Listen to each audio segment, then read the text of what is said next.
Mga boss, good morning po. Update lang po tayo dito sa ating nire-repair na unit. Bale, dito na po pinapalitadahan na po yung gilid niya mga boss. Tapos na po kasi sa loob na po yung harap niya. Bale, kulang na lang po ng pinturang dilaw yung harap. So, nagre-retoke na lang po si Idol mga boss. Tapos na po yan siya. Ito hindi po natin na mapagulungan. Pagulungan na lang po natin ng kulay. Ganitong gray din po siya.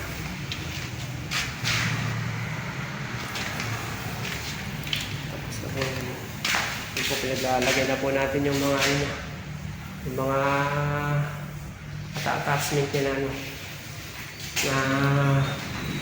saksakan at saka switch niya.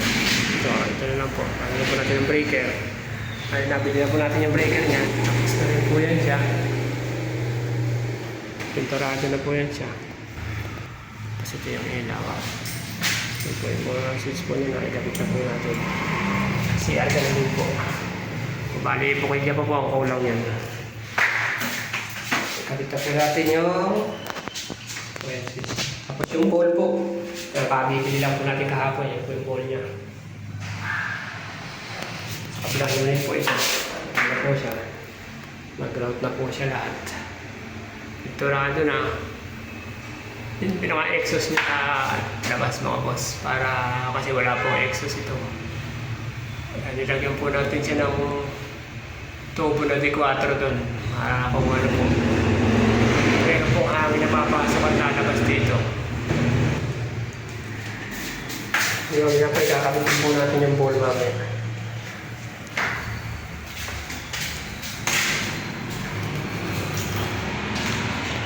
Natin yung kabit, ikakabit na rin po natin yan. Ikakabit na lang naman po yan, nakaprepare na po yan dyan. Pinturado na po yan siya. Ito, nakaprepare na po yan, mayroon na po mga 4 na butas yan. Nagpakuan na po yan, binarena na po yan. Binarena po natin, tsaka natin ilalagay yung cabinet niya. Bali ito, reset na lang po muna natin ito. Mayroon po kasi ano na ito pagka may nakaharang na cabinet. Bali ilalagay na naman po yan sa breaker mga boss. Cabinet niya.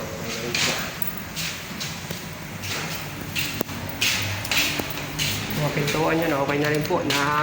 Iturahan na rin po siya. Yan po siya. Po yung pintuan niya.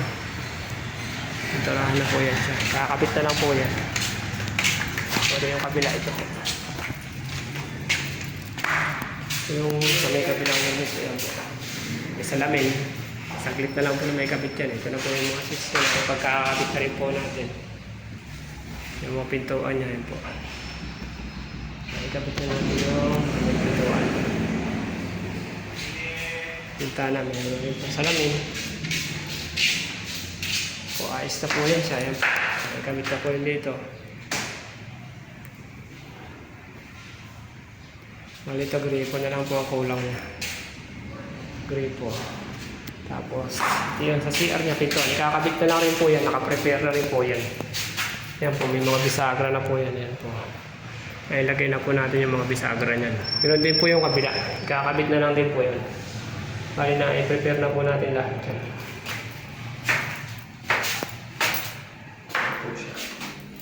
Ito bali, ang problema rin, test ball na lang din po.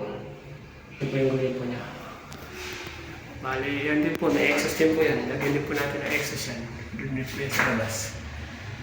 Ayan siya. Labas po yan sa bubong. Yung switch niya. Lagyan na natin ang coil niya. Yung switch pa naman po niya, hindi po natin na ilalagay. Mamaya na lang po siguro. Kabila, yun po, nakakapit na rin po yung pintuan. Okay, tapos na rin po ito. Ano po ang ano niya?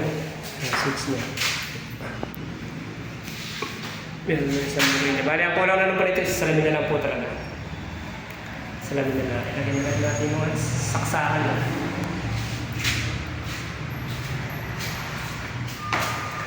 Ito na yun. Pinaprepare na po kasi natin bago natin sa pinturahan niya. Ito po yung lalagyanan niya ng ano. Yung panlak ng doorknob. Butas na rin po natin yan. Tapos tutornilyohan na lang po yun siya. sa paglagay na po ng doorknob niya. Sinasabay na po natin yan. Na nakaprepare na po lahat. Oo, boss. Yung bowl, kakabit na rin po natin yan. Mamaya po siguro kung butin pa ng oras. Meron na siyang mga bukilya. Cabinet niya, okay na rin po.